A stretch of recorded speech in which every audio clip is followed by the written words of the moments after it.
Olá, sejam todos muito bem-vindos ao nosso canal. Se ainda não são inscritos, se inscrevam, curte, comente, compartilhe, esteja conosco nas nossas atividades.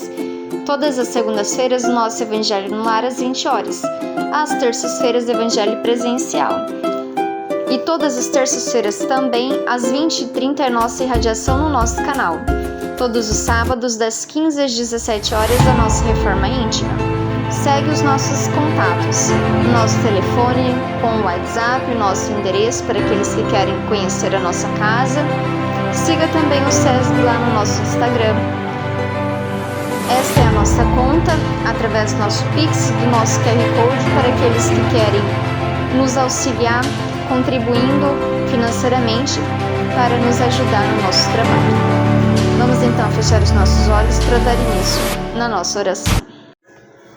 Querido Mestre Jesus, agradecemos imensamente a oportunidade desse Evangelho em nosso lar. Agradecemos a oportunidade de ter em nosso lar nesse instante a equipe espiritual do SESB, responsável por essa atividade do Evangelho no lar em nosso lar. Os nossos benfeitores, os nossos irmãos abnegados que sempre estão ao nosso lado, nos instruindo, nos auxiliando na nossa evolução. Pedimos humildemente que nos instruam para que nós consigamos melhor compreender a lição, melhor colocar em prática esse ensinamento nas nossas vidas, na nossa família. Pedimos também por todos os nossos irmãos que nos ouvem, que sejam atendidos dentro das necessidades de cada um, e para aqueles nossos irmãos que se encontram no mundo espiritual, ligados de forma direta ou indiretamente a esses lares, que sejam também convidados nesse instante para realizar esse Evangelho conosco, para que também nesta oportunidade consigam se esclarecer, consigam pensar na sua própria evolução e colocar em prática esses conhecimentos também para eles, aproveitando essa grande oportunidade de esclarecimento. Agradecemos imensamente a oportunidade do Evangelho em nosso lar. Que assim seja. Hoje a nossa lição do livro Messe de Amor de Joana de Ângeles é a lição de número 22, Fenômeno e Doutrina. Procura o Cristo vivo em qualquer escola de fé onde te encontres. O essencial não é a adoção da crença pelas vantagens aparentes que ela oferece. É imprescindível estar ciente por excelência pessoal dos objetivos que a vitalizam. A crença nos moldes tradicionais é rotulagem de fé. A ciência, pela participação ativa dos postulados, é comunhão com a fé. Por isso, é necessário demandar o fulcro do pensamento acolhedor da crença para cientificar-se da sua legitimidade. O crente é apenas um observador inoperante. O ciente é um realizador ativo.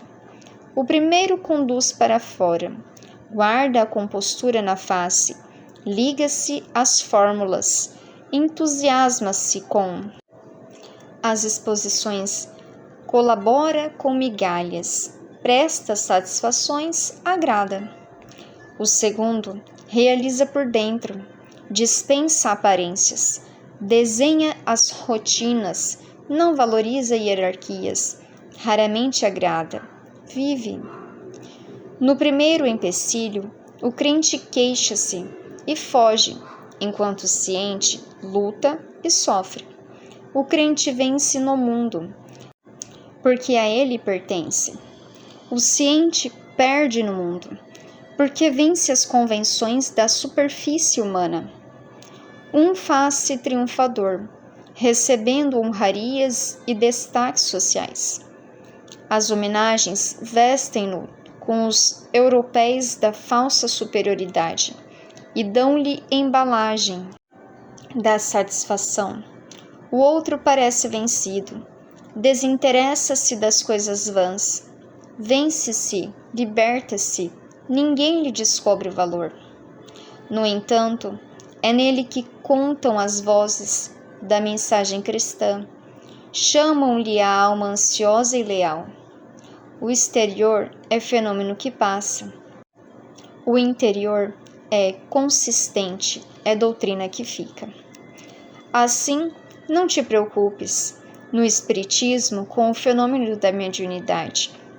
Em todas as épocas da humanidade, as vozes falaram de maneira inteligível e sábia, mas não se tem notícias de que os intermediários dessas vozes se entregaram desinteressadamente ao mister da própria elevação e da assistência fraterna dos demais. Uns fugiram do mundo como se fossem bem-aventurados, silenciando a palavra, eram chamados santos. Outros encasquetavam-se no privilégio que a si se atribuíam e enlouqueciam, tomados pelas forças sedutoras da presunção. Eram chamados como magos.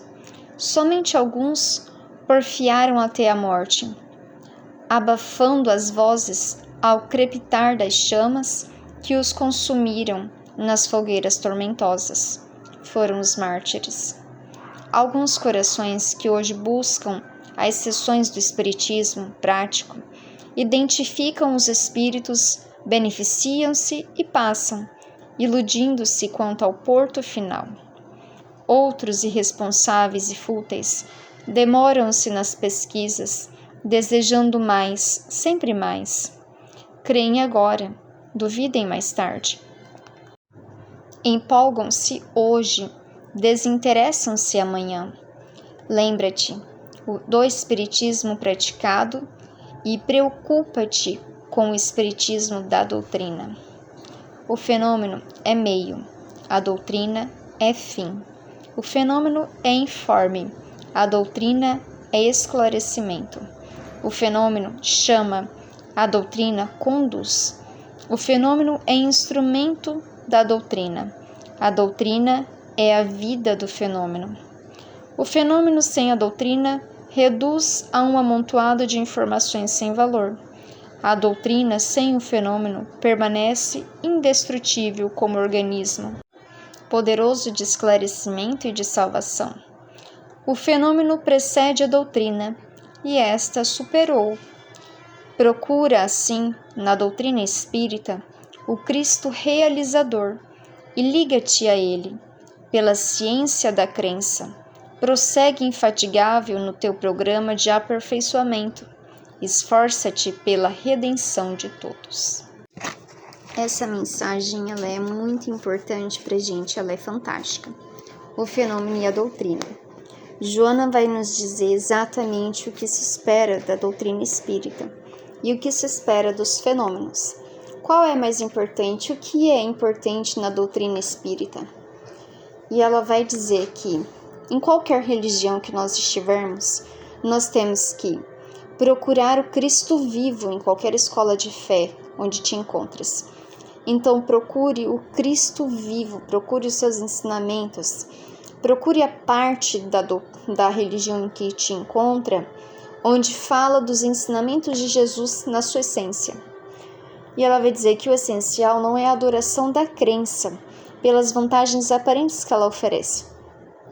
Não é vantajoso que eu vá em algum lugar medindo os benefícios materiais que aquela fé me oferece, porque esse não é o essencial em uma religião.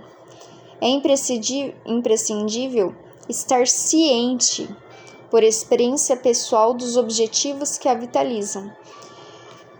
É imprescindível que a gente tenha consciência de qual é o objetivo daquela fé que eu vou, qual é o objetivo da religião em que eu me encontro, qual é o objetivo pessoal, qual é o objetivo daquela religião na minha vida, para o meu desenvolvimento espiritual.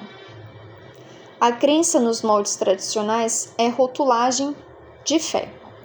Então, a crença, como nós vemos hoje, ela é rotulagem de fé. Eu rotulo todo mundo como crente porque acredita em Deus e uma determinada religião. Mas ela diz que mais importante do que ser crente é ser ciente A ciência, pela participação ativa dos postulados, é comunhão com a fé. Então, crença, só por dizer crente nos moldes tradicionais, apenas por falar, isso é rotulagem de fé, é dizer que todos aqueles que são evangélicos, que são católicos, que são espíritas, que têm como Jesus o seu principal pilar na religião, são crentes. Não, isso não quer dizer que são cientes, não quer dizer que realmente são cientes do seu objetivo dentro daquela fé, do objetivo espiritual daquela fé. Por isso que ela diz que a ciência, pela participação ativa dos postulados, eu tenho que participar ativamente, os conhecimentos, os ensinamentos daquela religião têm que fazer parte da minha vida. E eu tenho que ter a comunhão com eles e a minha vida tem que ser uma só. A minha vida cristã tem que ser exatamente nos postulados que se espera de uma pessoa que professa tais postulados. Por isso que ela diz que tem que ter uma comunhão com a fé. Por isso é necessário demandar o fulcro do pensador, pensamento acolhedor da crença, para cientificar-se da sua legitimidade. O crente é apenas um observador inoperante. O ciente é um realizador ativo. Então, o crente é aquele que idealiza a crença, mas acha que Jesus é que tinha que fazer o esforço de nos salvar e que nós não temos a obrigação de nos salvar a nós mesmos. Enquanto o ciente já é aquele que sabe exatamente qual é o seu papel dentro da religião. O ciente é um realizador, é aquele que realiza em si as suas transformações morais de acordo com aqueles ensinamentos de Jesus. Então, ele é um realizador ativo. O primeiro, que é o crente, produz para fora, guarda a compostura da face, liga-se às fórmulas, entusiasma-se com as exposições, colabora com migalhas, presta satisfação, agrada. Então, é agradável eu ser crente, dizer que sou crente, que eu tenho uma religião, passa até uma visão de superioridade, de moral. Mas ela diz que, no entanto, o ciente da crença, o segundo, realiza por dentro. Dispensa aparências, desdenha as rotinas, não valoriza hierarquias, raramente agrada, vive. O ciente é aquele que vive a fé, é aquele que vive os postulados de Jesus, é aquele que vive os ensinamentos de Jesus, é aquele que pega os conhecimentos, pega os ensinamentos e pega para si, transformando-se. Ele realiza a sua modificação interior, ele realiza por dentro, se modificando pelos ensinamentos. Dispensa aparência. Ele não deseja ser aquele que é bem visto por ter uma religião. É aquele que deseja ser e não parecer. Ele dispensa as aparências, os títulos, desdenha as rotinas, as ritualísticas, aquilo que rotula um crente. Ele é aquele que ele não valoriza a hierarquia, ele valoriza os ensinamentos, transformando-se. Porque a verdadeira hierarquia, ele sabe o que vem de dentro. O mundo espiritual já nos ensina isso, que a verdadeira hierarquia, a verdadeira moral, ela é aquela da superioridade moral, é aquela do espírito mais perfeito que auxilia o espírito mais imperfeito. Por isso que a verdadeira hierarquia para nós na Terra vem de Jesus, que é o nosso mestre. Raramente agrada, porque estar ciente, ser ciente nesse mundo, nossa, raramente agrada. Então ele vive, mas raramente agrada. No primeiro empecilho, o crente queixa-se e foge, enquanto o ciente luta e sofre. Porque o crente está mais ligado nas vantagens que ele vai levar. Se aquela fé me promete que eu vou ter uma vantagem financeira, que eu vou ser bem-sucedido, que eu vou ter uma cura, que eu vou ter de alguma forma algum tipo de agrado. Enquanto o ciente, ele sabe que o importante é o que ele faz, é ele se transformar, utilizar aquela fé. Então ele luta, porque o ciente tem a consciência de que está na Terra para se modificar. Luta contra as suas más tendências, contra as suas más inclinações, contra as mazelas interiores para se transformar. E com isso também ele sofre. Sofre das suas fraquezas morais, que ainda tem que se modificar, e sofre também porque o mundo, ele não é, imagina, um mundo que não soube reconhecer o seu próprio mestre e o crucificou. Imagina se vai reconhecer um verdadeiro cristão. Não vai, por isso ele sofre. O crente vence no mundo, porque a ele pertence. Então ela vai dizer que o crente pertence ao mundo. Essas crenças, esses dogmas, essas ritualísticas, essas vantagens financeiras, materiais, teoria da prosperidade, tudo isso diz respeito ao crente. Porque ele vem com o objetivo de vencer no mundo. E tudo isso que se almeja, que se vende nessa forma crente, e aqui não estou dizendo de religião, mas aqui no conceito geral, ele vence no mundo, o objetivo dele é vencer no mundo. Já o ciente não, o ciente perde no mundo, porque vence as convenções da superfície humana. Ele vai compreender o verdadeiro sentido da que está. Ele vai ver que ele é um espírito e que ele é imortal e que pouco importa para ele ter um título e que pouco importa para ele ter uma representação. O que importa para ele é ter uma evolução, uma elevação, para que a terra não seja mais a sua prisão, porque o espírito evoluído está aprisionado na terra, um lugar cheio de maldade, extremamente materializado, enquanto o espírito pode volitar, pode com pensamento se comunicar, pode fazer tantas coisas e a gente vê que a gente ainda pensa em guerra, pensa em tantas coisas mesquinhas, pensa em ganhar territórios, pensa em escravizar outro povo ou o nosso próprio povo para se enriquecer, manipula as situações. Então, o ciente, ele perde no mundo, porque o objetivo dele não é ter vantagens no mundo. Esse mundo aqui, nosso, que nós nos encontramos, ele não é para o ciente, porque o ciente, ele está ciente da sua espiritualidade, ciente de que ele é muito mais do que esse mundo, e nada aqui, nada de melhor, mais maravilhoso nesse mundo se compara ao que ele pode ter enquanto espírito. Então o ciente perde no mundo porque vence as convenções da superficialidade humana. Ele é um espírito.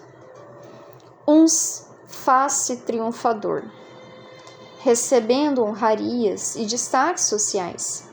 As homenagens vestem-no com os ouropéis da falsa superioridade e dão-lhe embalagens de satisfação.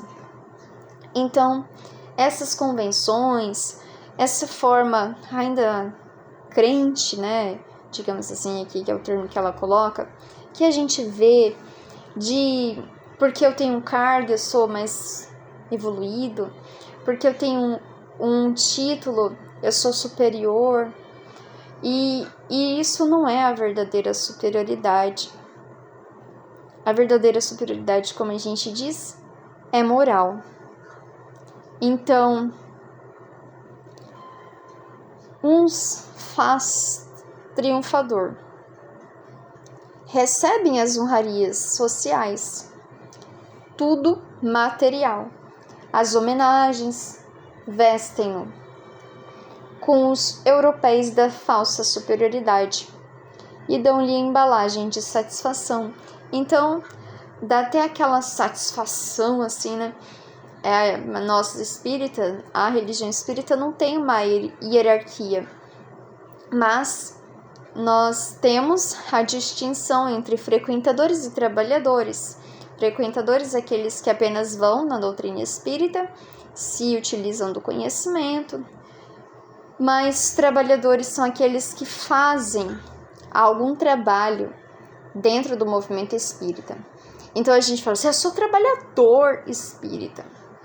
Então enche daquele título, trabalhador. Mas o verdadeiro triunfo não é se você tem o título de trabalhador ou não. É qual trabalho você desempenha. Você está cumprindo algum trabalho realmente ou você está se utilizando só do título que for dado a você? Ou você está fazendo por merecer o título de trabalhador, trabalhando, independente se tem título ou não. Então, alguns se utilizam do título trabalhador, e aí vai, trabalhador, pronto. E é como se aquilo desse alguma... Eu sou coordenador do passe. Como se até enche, assim, parece que o título fez a pessoa se tornar o melhor passista daquele lugar. Mas será que é o título que é importante?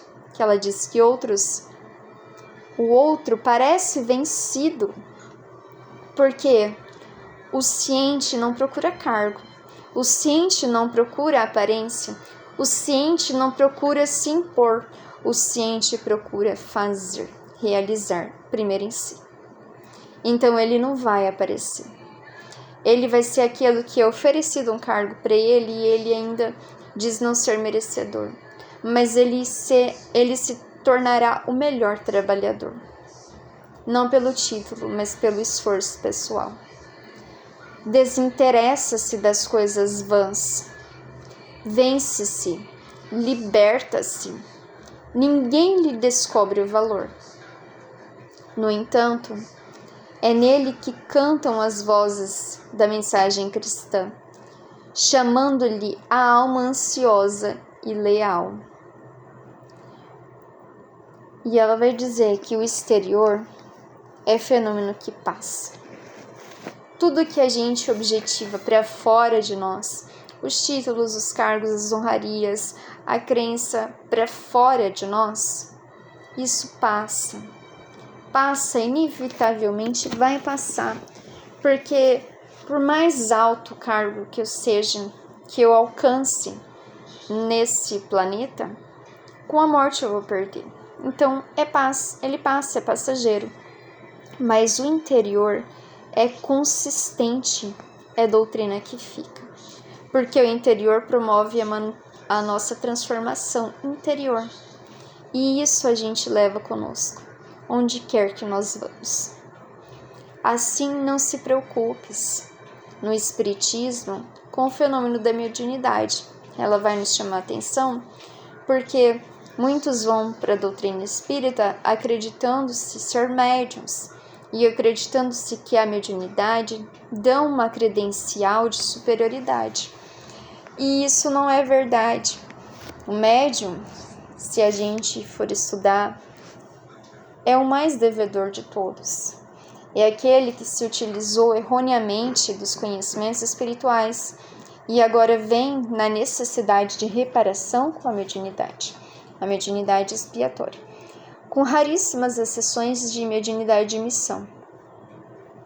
Mas ela diz, não se preocupa se você é médium, se você não é médium, isso pouco importa, porque não é o mais importante da doutrina espírita o fenômeno da mediunidade. Não se preocupe no espiritismo com o fenômeno da mediunidade. Em todas as épocas da humanidade, as vozes falaram de maneira inteligível e sábia, Sempre existiu a mediunidade em todas as épocas da humanidade.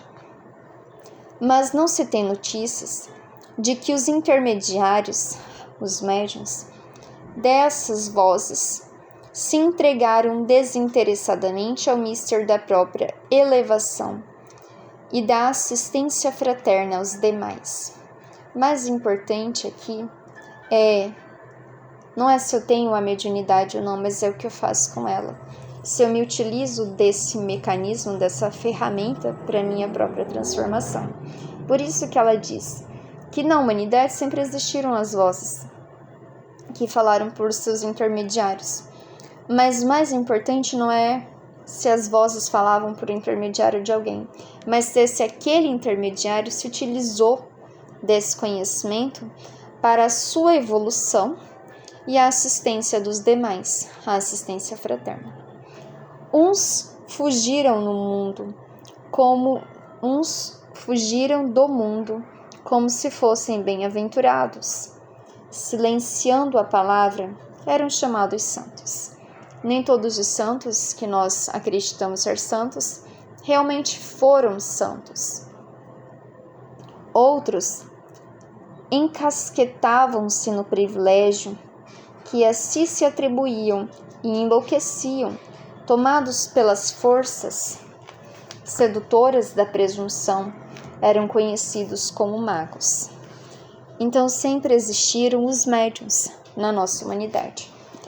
E na sua grande maioria, como ela nos mostra aqui, raros foram aqueles que se aproveitaram desse instrumento, dessa ferramenta de evolução e de resgate também, para o seu próprio aprimoramento moral. Somente alguns porfiaram até a morte, abafando as vozes ao crepitar das chamas que os consumiram nas fogueiras tormentosas. Foram os mártires. Esses foram os verdadeiros cientes, esses foram os verdadeiros cristãos, os mártires, porque eles se imolaram, se deram em sacrifício nas fogueiras. Alguns corações que hoje buscam as sessões do Espiritismo, está dizendo para nós, Espiritismo prático, identificam os espíritos, beneficiam-se e passam, iludindo-se quanto ao porto final. Muitos que chegam à doutrina espírita, às sessões do Espiritismo prático, das reuniões mediúnicas, do atendimento prático do Espiritismo, sabem da existência do Espírito, se utilizam dos seus benefícios, mas não buscam se aprofundar, não buscam estudar, não buscam se transformar pelos ensinamentos. Outros irresponsáveis e fúteis demoram-se nas pesquisas, desejando mais, sempre mais. Nessas pesquisas científicas, nas pesquisas mais pelos fenômenos. Creem agora, ela diz, duvidem mais tarde. Creem nos ensinamentos espíritas, creem nos ensinamentos de Jesus. Duvide mais tarde. Empolgam-se hoje, desinteressam-se amanhã. Lembra-te do espiritismo praticado e procura com o espírito dado e preocupa-se com o espírito da doutrina. Lembra-se que no espiritismo praticado, que o verdadeiro espiritismo não são os fenômenos realizados pela doutrina espírita. O que a gente tem que nos preocupar é com o espírito da doutrina. O espírito da doutrina é o que nos convida para a nossa transformação moral. Qual é o objetivo dela? Qual a finalidade dela? O fenômeno é meio, a doutrina é o fim. O fenômeno é o mecanismo, é um instrumento, a doutrina é o fim, é o porto final. O fenômeno informa, a doutrina esclarece. O fenômeno chama nossa atenção, as mesas girantes chamaram a atenção de Kardec. Mas para qual objetivo? A codificação da doutrina espírita. os ensinamentos, os esclarecimentos, para essa finalidade. O fenômeno chama, a doutrina conduz. O fenômeno é instrumento da doutrina. A doutrina é a vida do fenômeno. Então, o fenômeno, as mediunidades, os fenômenos espirituais, eles são para nos chamar a atenção.